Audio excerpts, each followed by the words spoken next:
about Kai because not only has he blown up over the past year to become pretty much the biggest streamer in the world, he is absolutely smashing subscriber records over on Twitch right now. He's nearing the end of a 30-day subathon, with his stream now having been live 24/7 since it started on February 1st. Last week, becoming the third Twitch streamer to ever reach 200,000 concurrent subscribers, also reportedly the first black streamer to ever do so, with him now today beating out Ninja's previous peak of 269,000 concurrents, and as of recording, reaching 274,000 subscribers, making him the second most subscribed creator in the platform's history, only behind Ludwig, who managed to hit 283,000 subs in 2021. But I have a feeling Kai's gonna break this record any minute now. And then let's talk about the Take It Down project and what it really says about the moment. Or because this is a project that's billed as letting young people take back control of their intimate images by letting them proactively choose to have intimate images and videos of themselves blocked from online platforms. Right, so this would include full or partial nudity and even poses that are just too sexual. And while that's how it's being described, it's also not just a platform for young people. Reportedly, a parent or a trusted adult could do this process for someone in addition to adults who are worried about images from when they were under 18. And when you hear that, you might think what I also thought. Does that mean you're uploading your images to Take It Down servers, like on a database where it's going to get maintained? Doesn't that just open up the door for hackers to try and grab that data? Well, they say they already thought of that. So they say instead, the system works by letting someone choose the images they want to be blocked, and then Take It Down assigns a unique hash code, kind of think of it as a fingerprint for that exact image. So when a copy of that image is uploaded to participating platforms, it's checked for unique markers assigned to that hash and blocked if it matches. Right, so they're saying that the actual image never leaves the user's device, and no one but the person who uploaded ever has access to what the image looks like. They're saying that the data is essentially completely open, it's just a bunch of numbers. And also, if the uploader wants, they don't even have to give any identifying information about themselves. Now currently, the system is only available from takeitdown.ncmec.org, but pretty soon, Facebook and Instagram are going to have integration within their apps to make the process easier for people, with even Pornhub and OnlyFans being major partners in this project, meaning that they'll actively block and remove content that matches any hashes that people have uploaded into the database. With it expected that more platforms are going to join the project as well. And then, Crossley Green is going back to prison. Which, if you don't know, he was the man who was in prison for decades due to a 1989 murder, but he was released in 2018 after it was revealed that there were major issues with his case. Namely, that evidence that could have possibly helped him was withheld from his team. We're talking about things like notes from first responders saying that they thought he was innocent and that officers on the scene thought someone else was responsible. However, that decision was sent to the 11th Circuit Court of Appeals, and Green was placed under house arrest in April of 2021, pending their decision, which came last year when they ruled that while the evidence should have been handed over to the defense, it was ultimately immaterial to the case. Although Green's defense attorney at the time disagreed, saying that if he had known that this evidence existed, he would have handled Green's defense differently. But either way, what this meant was that this was headed to the US Supreme Court, and Green was allowed to be free until they made their decision, which we now know is that they've decided not to hear the case at all, meaning he's heading back to prison, with his attorney telling reporters, Mr. Green and his family were devastated by the news today. Yet they are a family of remarkable faith, and they are clinging to one remaining hope, that the state of Florida will grant clemency or parole. There is still time for the state to do the right thing. But they're granting parole, probably not going to happen. He's reportedly been eligible for a while as a model prisoner who's never committed an offense behind bars, but has refused to do so as it requires admitting guilt. And since he's vowed to never do that, it means that his only real option is to pray that Governor Ron DeSantis grants him clemency. Which, I mean, that's a completely up in the air thing, right? Green's case isn't some like random unknown thing. It was actually a very big deal for a while. The prosecution has increasingly left doubt in people's minds. Right? His fingerprints were never found at the scene. Witnesses recanted their testimony, also saying that police coerced them. And that's just some of the issues. But at the same time, DeSantis has been on the record, like many Republican politicians, of wanting to be tough on crime. Although, notably there, he does have a record of granting at least some clemencies and pardons during his time in office. But for now, we'll have to wait and see. And then, in other news, I'm excited to announce the relaunch and rebrand of the DeFranco Daily Download email newsletter. Some of you may remember when I kicked off a newsletter back in 2021, and I'm finally ready to relaunch with great content, new branding, additional ways to interact with the show, a dedicated team, and a vision and roadmap that's going to be shaped by you beautiful bastards. Introducing the Daily Dip. And the Daily Dip's goal is exactly what it sounds like. Sign up to get a quick taste of the news that you may have missed on the PDS, along with tons of bonus content that'll keep you informed, put a smile on your face, and let you get back to your day in 3 to 5 minutes or less. Dip in, dip out. One of my favorite parts about the relaunch is that it creates a new way for me to hear directly from you through our Daily Dipper poll, where you can share your opinions on the news, but also see what others are thinking when they dip in. So as far as what to do, we are launching phase 1 of the newsletter in mid-March, so be sure to join the waitlist ASAP, especially because all you early bird subscribers will be eligible for chances to win exclusive prizes just for being the first Daily Dippers. So whether this is the first time you're thinking about signing up, or you even signed up back in 2021, that is a different list. So go to dailydip.co or Click the link in the description now to join the waitlist for free. And then, more than 650 schoolgirls have been poisoned in Iran. That's the latest figure since November, when 18 students from a technical school were hospitalized. Reportedly, they smelled something like tangerine or rotten fish, and then they fell ill with symptoms like respiratory problems, nausea, dizziness, and fatigue. And while fortunately nobody appears to have died thus far, the poisonings just keep coming, with more than 10 girls' schools getting targeted in the surrounding province since the first incident, as well as at least 194 girls in the past week alone. And as for who's behind this, we currently don't know. I mean, some suspect the government, others allege that it's an extremist group. But on Sunday, the country's deputy health minister apparently confirmed that the poisonings were intentional, saying it became evident that some people wanted all schools, especially girls' schools, to be closed down. Though we later saw him backpedaling on that, saying that he was misunderstood. But this, as a member of the Parliament's Health Commission, also confirmed they were intentional, and now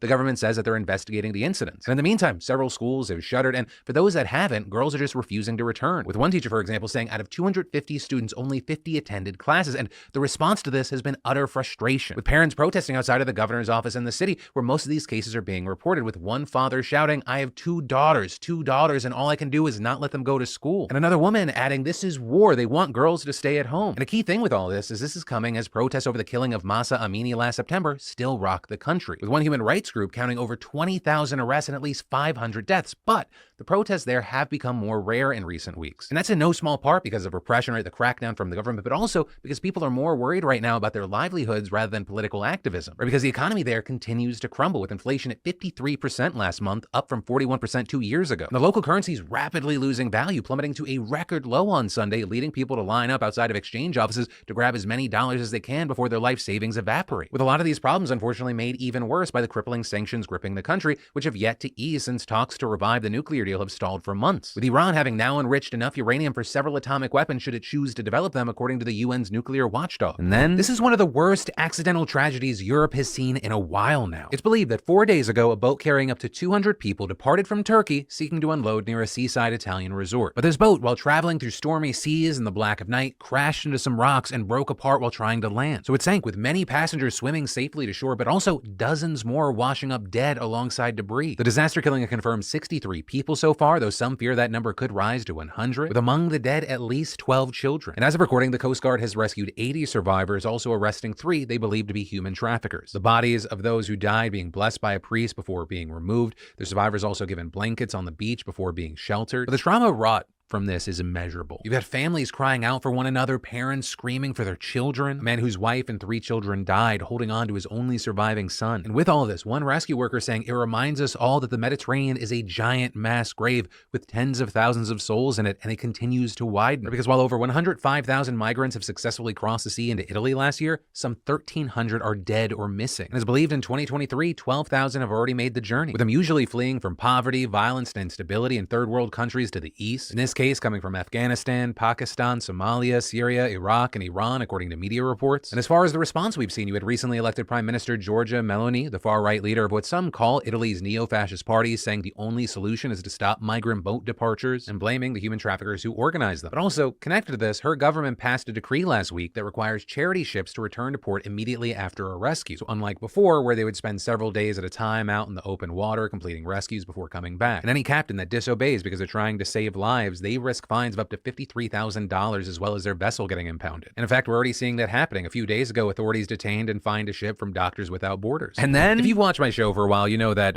in my 20s, I had an irrational fear of black holes. But as it turns out, the thing that I should have been scared of is the thing that's closer to this floating rock, and that is the sun. Right? And that's because every 11 years or so, the sun goes through a solar cycle, solar minimum to solar maximum. And we're in the solar cycle 25, with the peak of the solar maximum expected sometime next year or in 2025. But in the meantime, that means that this year may be one of the most powerful years for the sun in a decade. And this is happening because the magnetic poles on the star abruptly flip, which messes with the sun's polarity. And that instability causing more activity on the surface of the sun, which causes issues for us. We're talking about things like it could ground planes, kill astronauts, and cause power outages. Right? As far as grounding planes, we're looking at a situation where the sun's magnetic fields are getting all messed up. They could crash into each other and explode. When that happens, energy and charged particles are thrown into space, messing with the ionosphere here on Earth. And fun fact or potential Jeopardy question, both satellite and radio communications rely on the ionosphere, which are kind of key things when it comes to flights. And so the FAA would ground flights. Also, as far as power outages, as the sun's explosions mess with the ionosphere, it can create currents which interact with particles on the ground. And that could theoretically flood infrastructure here on Earth to the point that it blows up transformers. Not those.